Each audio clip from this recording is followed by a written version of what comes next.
Hello and a happy new year. I'm Richard Hunter, Head of Markets, and welcome to our first look ahead of 2024 to the week commencing the 8th of January.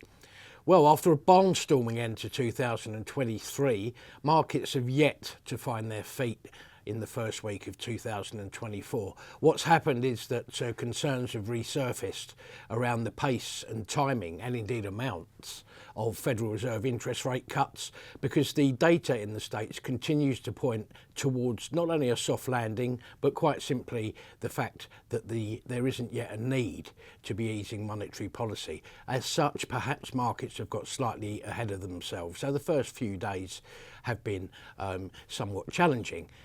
Early days indeed, but the Dow Jones is down by 0.7% after three trading sessions. The S&P 500 is down by 1.7%. Nasdaq probably taken the brunt given its performance last year.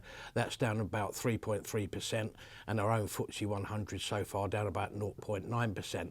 That is after performances from last year, which saw rises for the Dow of 13.7%, for the S&P 24.2%, for the Nasdaq 43.4%, and the FTSE 100 3.8%.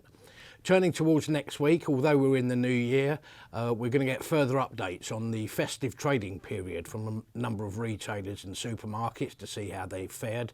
Certainly in terms of industry data, there are promising signs that it's been a pretty good season, but we'll have to get confirmation of that from the companies. For example, Sainsbury share price up 28% over the last year. Obviously it's been strong on value offerings of late, so that's one thing to look out for, as indeed will be the performance at Argos, which has been slightly stumbling more lately.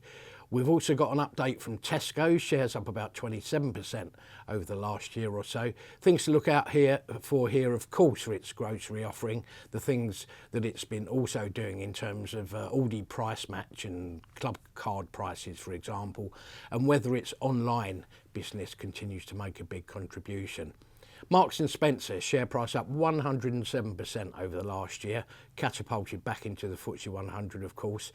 It's largely expected that, as usual, the food part of the business will have put in a strong performance, but it's the clothing and home business which has been revitalised, and it'll be interesting to see just how much of a success that's been over the Christmas period. Also, in terms of the house builders, this should be an interesting couple of updates because, of course, although interest rates haven't fallen of late, mortgage rates are starting to come down slightly. So it'll be a question of whether that's been enough to reignite any more interest from potential house buyers. The two in particular to look out for are updates from Taylor Wimpey and Persimmon. Thanks for watching. Have a great week.